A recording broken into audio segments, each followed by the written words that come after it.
Hello student, कैसे हैं आप। नेक्सस एजुकेशन पॉइंट में आपका स्वागत है। हम आज एक नई वीडियो के साथ आज हम बात करेंगे एमपीए 002 अंतरराष्ट्रीय संबंध सिद्धांत एवं समस्या इग्नू यूनिवर्सिटी। स्टूडेंट, आज हम इस वीडियो में मध्य शक्तियों के बारे में बात करेंगे, यानी ऐसे देश जो आज वर्तमान समय में ना तो वो शक्तिशाली है ना ही कमजोर, बल्कि वो बीच के जो देश है, जो एक बढ़ते हुए शक्ति, जो बढ़ती हुई शक्ति है, उसके बारे में बात करेंगे। क्वेश्चन है, मध्य शक्तियां क्या हैं, वे उभरती शक्तियों से किस प्रकार भिन्न है, समझाइए। तो स्टूडेंट, मध्य शक्तियां होता क्या है उसके बारे में हम जानेंगे। जैसे कि मध्य शक्तियां वे देश होते हैं जो अंतरराष्ट्रीय राजनीति में ना तो महाशक्तियां होते हैं और ना ही कमजोर राष्ट्र, बल्कि इनके पास मध्य स्तर की आर्थिक, सैन्य और कूटनीतिक क्षमता होती है। तो स्टूडेंट, अगर आपने अभी तक हमारे चैनल को सब्सक्राइब नहीं किया तो हमारे चैनल को सब्सक्राइब करें, बेल आइकन जरूर दबाएं, लाइक कमेंट शेयर करना ना भूलें। अंतरराष्ट्रीय राजनीति में मध्य शक्तियां उन देशों को कहा जाता है जो बहुत अधिक शक्तिशाली तो नहीं होते, लेकिन विश्व राजनीति और अंतरराष्ट्रीय संबंधों में अपनी महत्वपूर्ण भूमिका निभाते हैं।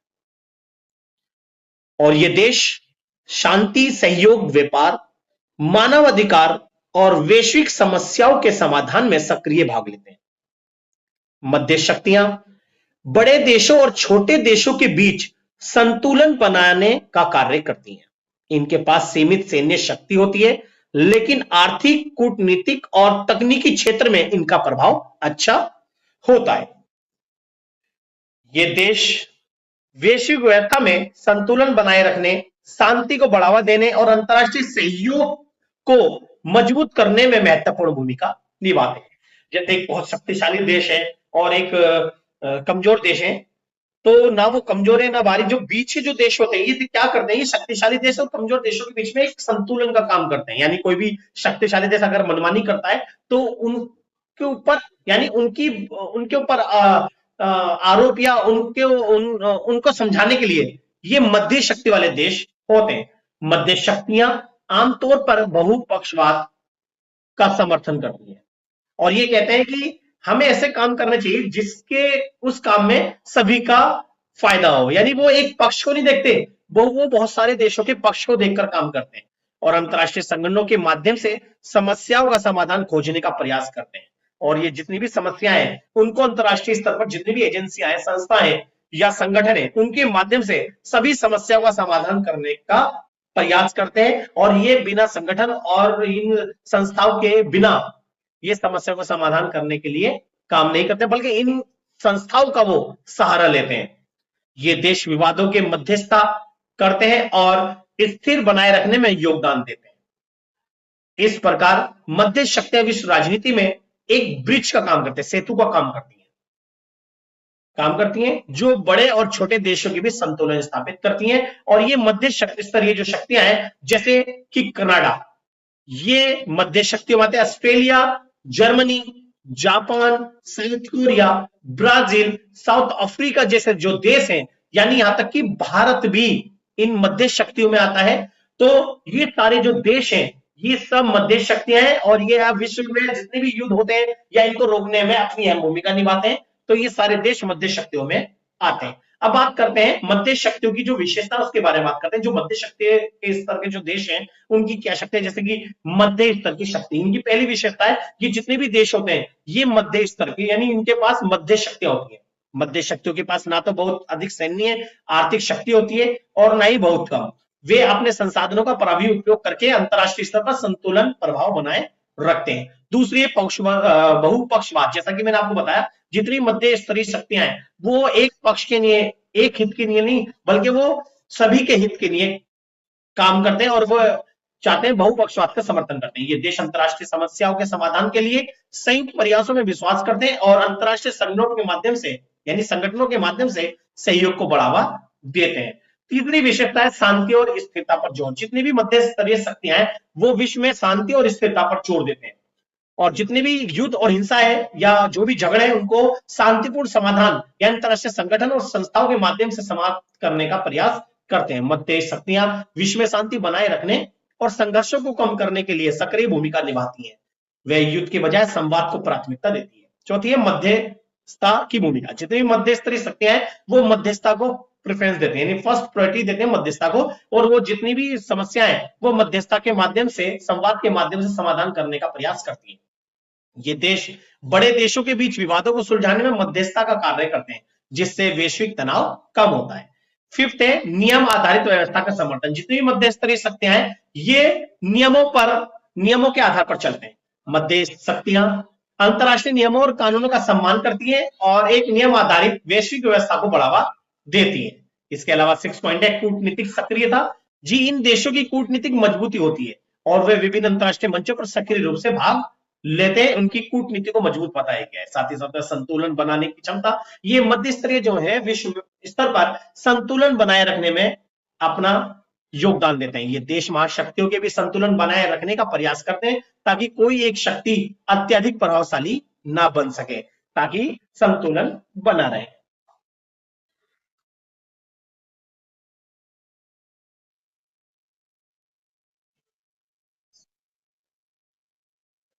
विकास में विज्ञान तथा तकनीकी यानी प्रौद्योगिकी की भूमिका क्या है? फर्स्ट पॉइंट है स्टूडेंट, आर्थिक विकास में योगदान। जी, विकास में जो विज्ञान और तकनीकी है उसने राष्ट्र के आर्थिक विकास में अपना योगदान दिया। विज्ञान और तकनीकी उत्पादन तेज और सस्ता बनाते हैं, यानी हम नई नई विज्ञान और तकनीकी को का इस्तेमाल करने से जो उत्पादन गति है उसको हम तीव्र, और उसकी जो लागत है और उसके जो बनावट में सस्ता, मतलब उसके अंदर जो लागत है वो कम आती है। उद्योगों में जो है बड़ी बड़ी मशीनों का प्रयोग किया जाता है। नई नई तकनीकों के उपयोग से अधिक वस्तुएं कम समय में बनती हैं, जिससे देश की अर्थव्यवस्था मजबूत होती है। तो स्टूडेंट ये जितने भी पॉइंट्स जो हेडिंग है ये बहुत ही सरल भाषा में है, इसे ध्यान से आप समझ लीजिएगा, आपके डायरेक्टली समझ में आ जाएगा। पॉइंट टू पॉइंट के हिसाब से आर्थिक विकास में योगदान, यानी विज्ञान और तकनीकी जो है किसी भी देश के आर्थिक विकास में बहुत योगदान देती है। आज विज्ञान और तकनीकी वजह से बड़ी बड़ी मशीनों का प्रयोग किया गया है, नई नई टेक्नोलॉजी आई है जिससे वस्तु की कीमतें कम हुई है और वस्तु बनने में समय भी कम लगता है। इसके साथ साथ इसका लाभ देश की जनता को पहुंचता है, जिससे देश की अर्थव्यवस्था मजबूत होती है। दूसरा है कृषि क्षेत्र में सुधार। जी, विकास में कृषि का सबसे बड़ा योगदान होता है, इसलिए कृषि के क्षेत्र में विज्ञान और तकनीकी ने अपनी महत्वपूर्ण भूमिका निभाई है। कृषि के क्षेत्र में विज्ञान और तकनीकी वजह से उन्नत बीज, उर्वरक और मशीनों के उपयोग से खेती की उपज बढ़ी है और इससे किसानों की आय भी बढ़ी है। जब यहाँ पर मशीनों का प्रयोग किया जाएगा और अच्छे उन्नत बीज और उर्वरक का प्रयोग किया जाएगा तो यहाँ पर कृषि उत्पादकता बढ़ेगी। कृषि उत्पादकता बढ़ेगी तो आय किसकी बढ़ेगी? किसानों की, जिससे खाद्य सुरक्षा मजबूत होती है। ये दूसरी इसकी भूमिका है। तीसरा है स्वास्थ्य सेवाओं में सुधार। जी, आज विज्ञान प्रौद्योगिकी की वजह से हम स्वास्थ्य सेवाओं में सुधार कर पाए। आज नई नई बीमारियां जो उत्पन्न हो रही है उसका हम आसानी से इलाज खोजकर उसका उपचार आसानी से कर पा रहे हैं। विज्ञान की मदद से नई दवाइयां, टीके और आधुनिक चिकित्सा उपकरण विकसित हुए हैं, जिससे बीमारियों का इलाज आसानी और प्रभावी हो गया है। जैसे कि सबसे बड़ा एग्जांपल स्वास्थ्य सेवाओं में, जैसे कि हैजा बीमारी हुआ करता था, लेकिन हैजे की हमने दवाइयां, आज उसका इलाज संभव है। और इसके अलावा पीलिया होता था, पीलियो का भी आज इलाज संभव है। इसके साथ ही साथ में देखा होगा आपने पोलियो, आज हम अपने देश से पोलियो को पूरी तरह खत्म कर सके हैं। ये सब हमारी विज्ञान की वजह से है, नई नई उपचार आए हैं विज्ञान में। इसके अलावा आज जब कोरोना जैसी बीमारी आई थी आज हाल ही में, तो इसका भी हमने इसका सामना करा। आज हमारे में टेक्नोलॉजी और विज्ञान की वजह से ही हम उसको खत्म कर पाए। फिर है शिक्षा में विकास, और शिक्षा में विकास यानी आज हम विज्ञान और प्रौद्योगिकी से एजुकेशन में भी डेवलप कर पाए, क्योंकि आज नए नए टेक्नोलॉजी की वजह से नई इंटरनेट, ऑनलाइन शिक्षा और बहुत सारे ऐसे ऐसे ऐप जनरेट हुए हैं जिससे हम घर बैठे बैठे अपनी पढ़ाई यानी समय बचत और फ्री में भी हम इससे पढ़ सकते हैं, जिससे शिक्षा का जो स्तर है बढ़ा है और पढ़ाई को आसान और सुलभ बनाया है। अब लोग घर बैठे भी ज्ञान प्राप्त कर सकते हैं। साथ ही साथ में फिफ्थ है संचार और परिवहन में प्रगति। जी, विज्ञान और प्रौद्योगिकी ने संचार और परिवहन में प्रगति को बढ़ावा दिया।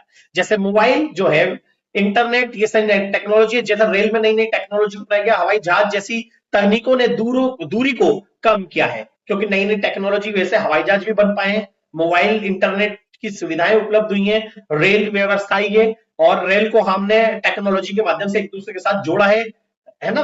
तो इससे क्या हुआ है, व्यापार, संपर्क और यात्रा आसान हो गई है, जिससे हमारी देश का जो राष्ट्र का विकास तेजी से बढ़ा है। इसके बाद रोजगार के अवसरों में वृद्धि, नई नई टेक्नोलॉजी, नई नई मशीनें आने से और रोजगार स्थापित होने से उसमें रोजगार तेजी से बढ़ा है। नई तकनीकों के कारण नए नए उद्योग, नौकरियां पैदा हुई हैं, जिससे लोगों को रोजगार मिलना आसान हो गया है। 7 पॉइंट है जीवन स्तर में सुधार। जी, विज्ञान और तकनीकी वजह से जो लोगों का जीवन स्तर है उसमें सुधार हुआ है। आज लोग अपनी हाई स्टैंडर्ड टेक्नोलॉजी, मतलब हाई स्टैंडर्ड जो जीवन यापन से जी रहे हैं। मतलब कहने मतलब ये, आज नई नई टेक्नोलॉजी, विज्ञान, तकनीकी वजह से आज लोगों का जो जीवन स्तर है वो एकदम डेवलप हुआ है। आज लोग बहुत ही हाई क्वालिटी, हाई प्रोफाइल तरीके से जीवन व्यतीत कर रहे हैं। विज्ञान तकनीक के कारण लोगों का जीवन अधिक आरामदायक है, सुविधाजनक हो गया है, जैसे बिजली, मशीनें, स्मार्ट डिवाइस आदि इन चीजों का प्रयोग करके। फिर 8वां है पर्यावरण संरक्षण में मदद। जी, नई तकनीकों से प्रदूषण कम करने, नवीनीकरण ऊर्जा जैसे सौर ऊर्जा के उपयोग और संसाधनों के संरक्षण में मदद मिली है। जैसा कि पर्यावरण के संरक्षण में आप नई नई ऐसी मशीनों का भी प्रयोग किया जा रहा है जो प्रदूषण बिल्कुल नहीं बढ़ा रहे और पर्यावरण को बिल्कुल भी नुकसान नहीं पहुंचा रहे। इसके साथ साथ आज जो पेट्रोल डीजल से चलने वाली जो गाड़ियां हैं रोडों पे, आज हम सीएनजी का प्रयोग करके अपने अपनी सुविधाओं को बढ़ाया है, जिससे यहां पर विकास तीव्र गति से हुआ है। तो इस तरह से हमने बात करी विज्ञान और प्रौद्योगिकी के बारे में। तो अगर आपको हमारी वीडियो अच्छी लगी तो हमारे चैनल को सब्सक्राइब करें, बेल आइकन जो भी है, लाइक कमेंट शेयर करना ना भूलें। चलिए मिलते हैं नेक्स्ट वीडियो में।